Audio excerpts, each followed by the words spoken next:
निकाय चुनाव में भारतीय जनता पार्टी ने पूरी ताकत झोंक दी है और इस बार रणनीति में बदलाव किया है।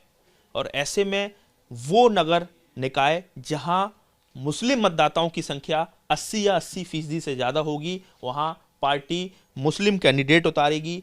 तो ऐसे में क्या है बीजेपी की मुसलमानों को अपने पाले में लाने के लिए रणनीति? बात करने के लिए हमारे साथ हैं प्रक्षेत्र अध्यक्ष रजनीकांत माहेश्वरी जी। सर, ये कहा जाता है कि बीजेपी के लिए तो मुसलमान अछूत हैं, ये टर्मिनोलॉजी जो गढ़ी गई है बीजेपी उसको तोड़ना चाहती है, तो क्या इस बार आपकी नई रणनीति है निकाय चुनाव? भारतीय जनता पार्टी की जो पंच निष्ठाएं हैं उसमें एक निष्ठा लोकतंत्र की भी है। तो जहाँ तक लोकतंत्र के सिद्धांत की बात हम करते हैं तो उसमें सर्व समाज की बात आती है, और सर्व समाज और सर्वजन की जब हम बात करते हैं तो मुस्लिम अछूता नहीं है। तो इस बार सर आपने कितनी टिकट देने जा रहे हैं? अगर बात की जाए, अगर प्रक्षेत्र की बात कर ली जाए, 157 आपके यहाँ निकाय हैं। मैं समझता हूँ तकरीबन 20 ऐसी सीटें होंगी जहाँ हम टिकट देंगे। क्षेत्र में 20 सीटें? हाँ, 157 में से 20 सीटें ऐसी होंगी जहाँ हम टिकट देंगे। तो यानी कुल मिला के कहा जाए आप लगातार मुसलमानों में कहीं ना कहीं एक कॉन्फिडेंस डेवलप कर रहे हैं, उनको रिप्रेजेंटेशन दे रहे हैं। ये आरोप लगता रहा कि आप विधायक नहीं लड़ाते हैं, आप लोकसभा में नहीं उतारते हैं, तो इस बार निकाय चुनाव में मुस्लिम प्रत्याशी देखने को मिलेंगे? नहीं, हम कॉन्फिडेंस पैदा नहीं कर रहे।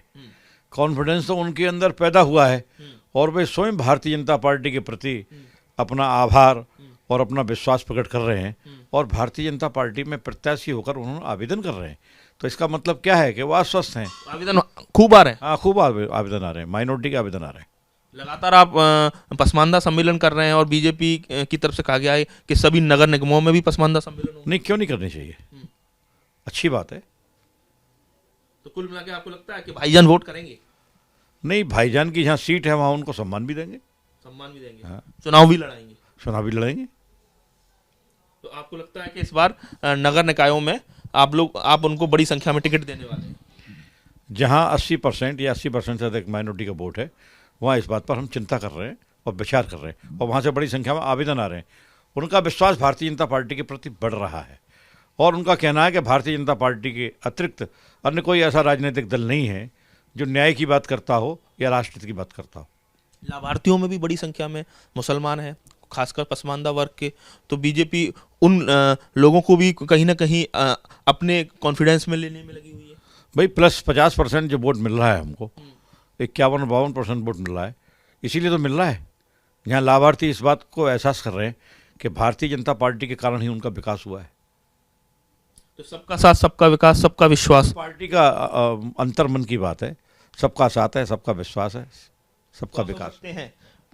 ब्रज क्षेत्र की जो रणनीति है अध्यक्ष रजनीकांत माहेश्वरी जी ने स्पष्ट कर दी है, यानी सबका साथ, सबका विकास, सबका विश्वास में वो वर्ग भी निहित है जो कहीं ना कहीं जिन ये बात सतह पर नजर आती है कि बीजेपी मुसलमानों के विकास की बात करती है, उनको मुख्य धारा में लाने की बात करती है, लेकिन चुनाव नहीं लड़ाती है। लेकिन इस बार ऐसा नहीं देखने को मिलेगा।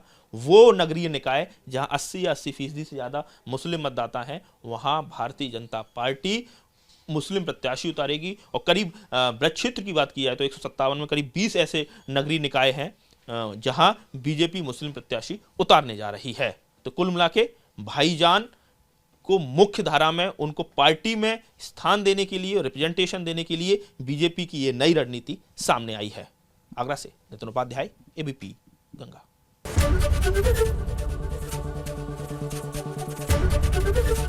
एबीपी गंगा, खबर आपकी, जुबान आपकी।